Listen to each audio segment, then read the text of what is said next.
Christine Gangloff-Ziegler est notre invitée. Bonjour, merci d'être avec nous. Bonjour.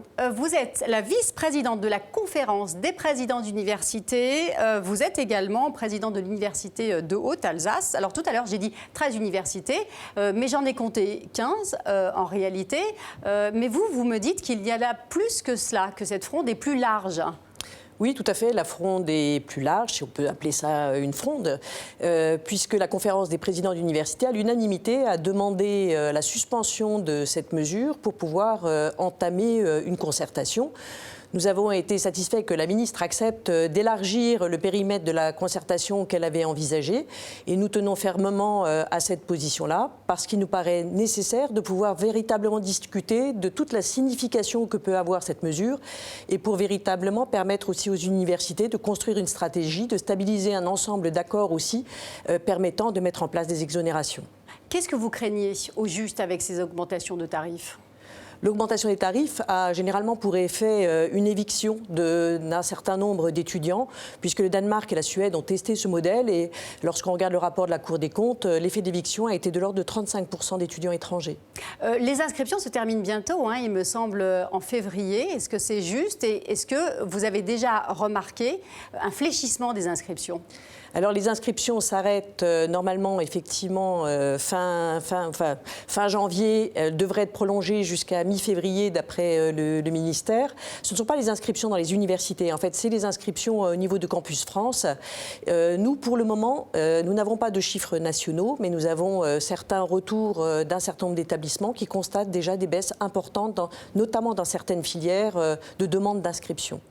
Quelles universités, par exemple, remarquent déjà un recul des inscriptions? On a eu des retours d'universités de banlieue parisienne, par exemple Paris 8 qui nous a alertés sur le sujet. On a eu des universités autour de Lyon, enfin plusieurs remontées de cette nature qui constatent simplement cette baisse du nombre de candidatures en fait. Est-ce que la crainte de la baisse des candidatures est la seule préoccupation pour ces présidents d'université ou est-ce qu'il y a d'autres arguments qu'ils avancent, qu'ils mettent en avant? D'autres arguments sont liés bien sûr à la question des valeurs même de l'université que l'on porte, puisque cette question de l'ouverture très large de l'enseignement supérieur fait partie véritablement des fondamentaux tels qu'on les conçoit de l'université. C'est aussi une attention particulière évidemment à l'attractivité des filières, à la question du doctorat, puisqu'on sait que c'est le premier chaînon de la recherche publique en France, donc une attention particulière aussi au maintien de cette capacité de recherche au sein de nos laboratoires.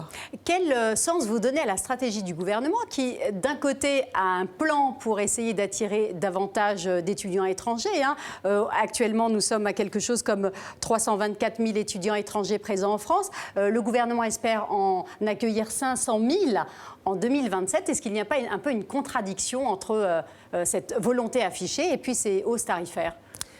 Le plan Bienvenue en France, finalement, est très large et la question des droits d'inscription est un des aspects dans ce plan. Et il y a beaucoup de mesures que nous soutenons parfaitement, des facilitations aussi pour l'obtention de certains visas, notamment post-diplôme. Donc il y a beaucoup de mesures qui ont du sens. Le fait d'améliorer aussi l'accueil dans nos établissements des étudiants extra-communautaires est un point d'attention.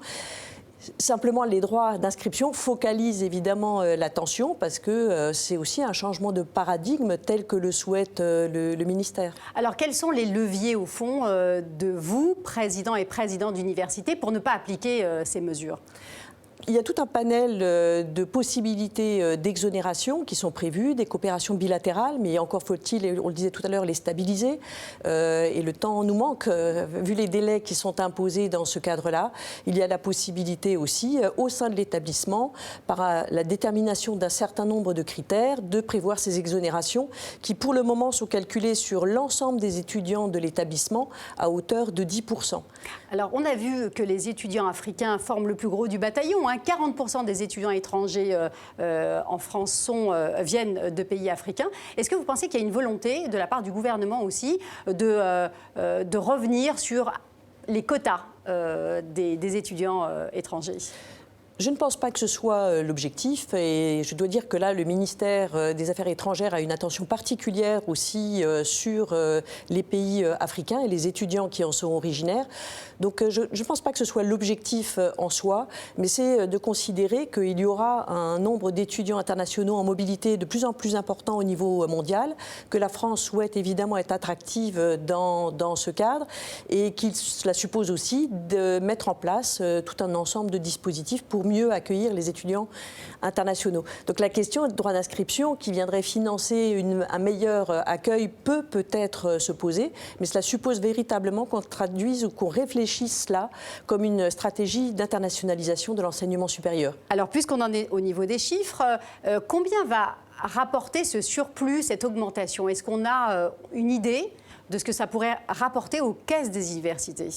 C'est relativement difficile de l'apprécier parce que les questions d'exonération aujourd'hui ne sont pas mises sur la table puisqu'il faut passer auprès des conseils d'administration de nos établissements pour déterminer les modalités que l'on souhaiterait mettre en place.